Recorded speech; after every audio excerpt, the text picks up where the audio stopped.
Are you or someone you know looking to buy or sell a home? When you use a HomeGain Realtor to buy or sell a home, you can get $150. Visit homegain.com and click on the Promo 150 banner at the top of the page to get started. Compare HomeGain Realtors and choose your favorite. Complete your home purchase or sale transaction with a HomeGain Realtor, and HomeGain will pay you $150. Get started today by going to homegain.com.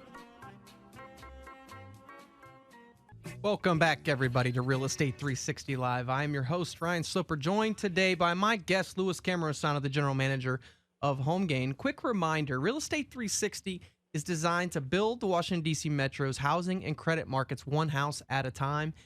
If you guys ever have any questions, concerns, whether it's finance-related, credit-related, real estate-related, the best number to reach out to us is 877-245-2030. That's 877-245-2030, or via the web at realestate360live.com. So I want to jump into this week's Market Movers, and this segment was brought to you by HomeGain. HomeGain is the place to get you started buying or selling a home, finding a realtor, and getting real estate questions answered. Go to homegain.com today to see what I'm talking about. All you have to do is type in your home address, and you'll get an instant free estimate of your home's value online. It's a great way to monitor your home's value, and it's totally free. Check it out today at homegain.com. So as far as what's on deck this week that could affect, you and your real estate decisions, mortgage interest rates, there was little data last week, market, that would really affect interest rates. The Fed minutes, which will come out this week, will attract a lot of attention. There has been much discussion about another QE from the Fed. So this will ultimately be a general market mover one way or the other.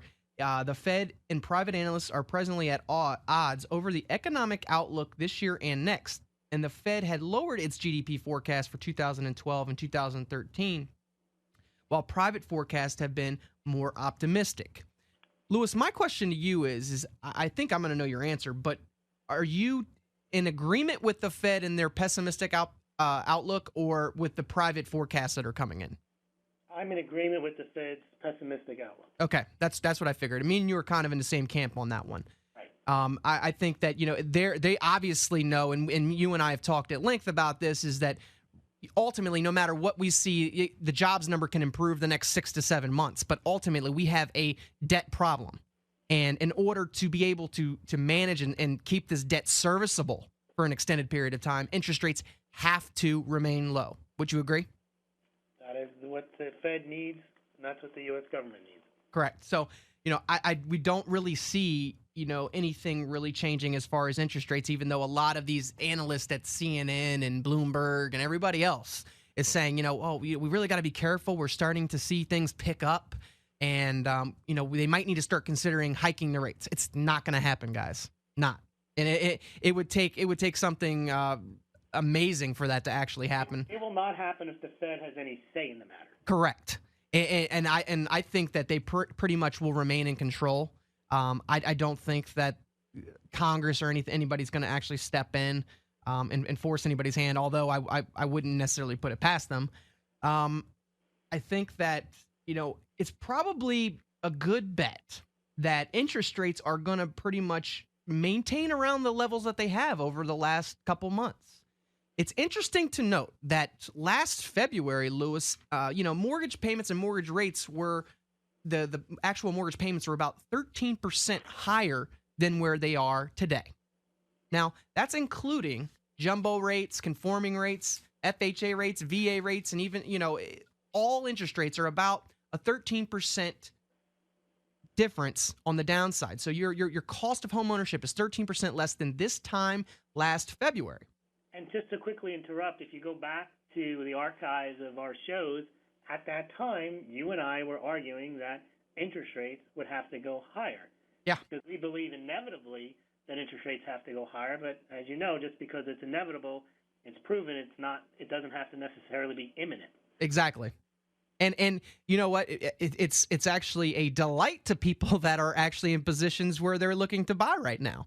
Correct. It's taking advantage of an artificially low interest rate environment. Yep, and the investors and can take advantage of it if you're in that position. Sure, and I mean, there's your different people like your first-time home buyers that are out there. You have investors that are out there. You have people that want to buy a second home right now. Now, while this doesn't really comprise of the entire nation, because we know that there's definite jobs with the unemployment rate and people don't have jobs that they can bank on from one day to the next. For the people that are able to take advantage of it, it is a tremendous opportunity. And that's the beauty of the market, Ryan. We can't have these one-size-fits-all solutions. And basically, if those that are able to take advantage of it do take advantage of it, that'll help start to clear the market. Absolutely. And you know what I think, and this is a big educational thing here too, is because a lot of people that maybe have the capacity to take advantage of this opportunity, but they're just a little unsure of the opportunity, they need to take the time to really sit down and look at these numbers. Because as you and I have discussed, I firmly believe that homeownership is not for everyone. However, at these interest rate levels, if you plan on staying in an area for 3 to 5 to 7 years, and you understand the way mortgages work and locking in your long-term cost of home ownership, which could later be turned into an investment property, this could be one of the all-time best times to ever purchase a property. Right, and Ryan, I don't count you as one of the shills that you say who's always saying now is the best time to buy. We heard that from the National Association of Realtors in 2005, 2006, when clearly it wasn't. However, if you believe, as you and I do, that the debt levels of the United States are unsustainable, as is the value of the dollar, and that eventually interest rates will go higher in reaction to market events and in future inflation, then locking down a long-term low interest rate will reduce or keep your cost of shelter at current rates right now, whereas in 4 or 5 years, your rent could double or interest rates could double, and therefore your mortgage payment would double. Which would be a catastrophe on many levels. Wouldn't you agree? I would agree, but it would also mean that you were smart in retrospect of taking advantage of these low rates now. Especially. I further argue that even if the price of the home you purchase now were to take a 10% drop in value, you'll still come out ahead as long as your mortgage payments are lower than what you would pay 5 years from now or what your rent would be 5 years from now.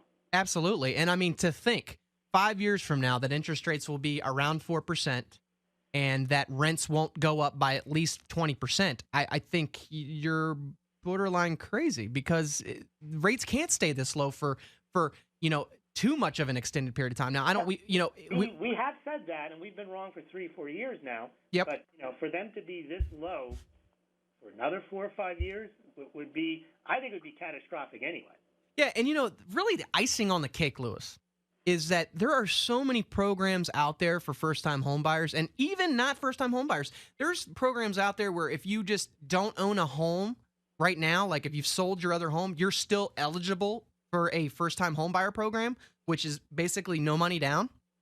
Now, obviously, there's some credit qualifications and income restrictions and things, but I urge people to at least find out what the options are. Because if it's really not even costing you any money to get into a home and your interest rate is going to be somewhere, around the 4% range, depending upon your credit qualifications, you want to know that you have that option because you can compare it against what you're getting ready to hop into in another rental situation. And a lot of people just stop right off the bat. They just say, I haven't saved up any money. I can't own a home. Now, do I agree that people should be able to get into homes with no money down? Not necessarily. But the programs are out there, and you should take advantage of them. If you're able and willing and you meet the criteria, you should definitely be taking advantage of them. The money is at all-time low. The cost, I mean, when you're talking about interest rates, every time that I say, around 4% or lower than 4%, it's crazy to me because I honestly believe that the investors right now that have the ability to take out multiple loans because they're documented in their income and everything, and they've got good rental history on 10 other properties they own, they're buying as many properties as they can. They're going to pay a little bit more in interest rates because it's an investment property, but they're loading up right now. And it's understandable, Ryan, that people who get burned or they see the market has taken a sharp drop, that they kind of shy away from those markets for a period longer than they should, because a lot of people could buy and are probably thinking, well, I don't want to go through that foreclosure situation that my neighbor went through or that maybe they went through 3 or 4 years ago. So it's the once bitten, twice shy concept. But if you look at it rationally, and you're getting a good price on the house, and you can lock in a low interest rate long-term mortgage, kind of makes sense now. I wouldn't stand on the hilltops and scream, now's never been a better time, because no one knows that unless you look back in retrospect. Right. But there is some logic to purchasing a home now. Yeah, absolutely. 877-245-2030. That's 877-245-2030. If you guys are contemplating, hey, we really thought that we were going to try to get into the market this spring, or this summer, this fall, next year, 2 years from now, the best thing to do is to just find out where you stand right now. There's too many people that I've spoken with over the last year that thought that they were in positions to not be able to buy for at least 2 to 3 years because they had credit issues, or because they didn't have enough down payment built up. The smartest thing to do is to sit down and just talk with professionals.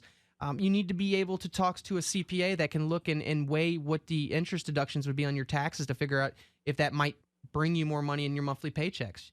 You need to talk to a loan officer that can look and give you a financial plan as far as the mortgage is concerned, and really look at your options, not just what you qualify for, because I often tell people you're going to qualify for a lot more than you can actually afford. It's still really crazy to me that a lot of lenders will pretty much lend up to, your qualifying ratios can go up to 50%, sometimes in other cases up to 55% of your gross income.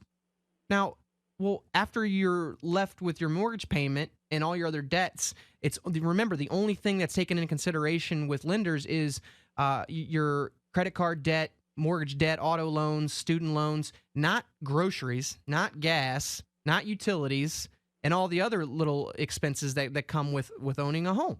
So, Louis, wouldn't you think that it's really where people get themselves in a pickle is not necessarily because they got foreclosed on. I want to emphasize that when they probably took out that loan, they were probably really stretching themselves with the anticipation that 2 years down the line they were going to be able to refinance and take out more equity and keep going. I would say now, if you keep more of a conservative approach.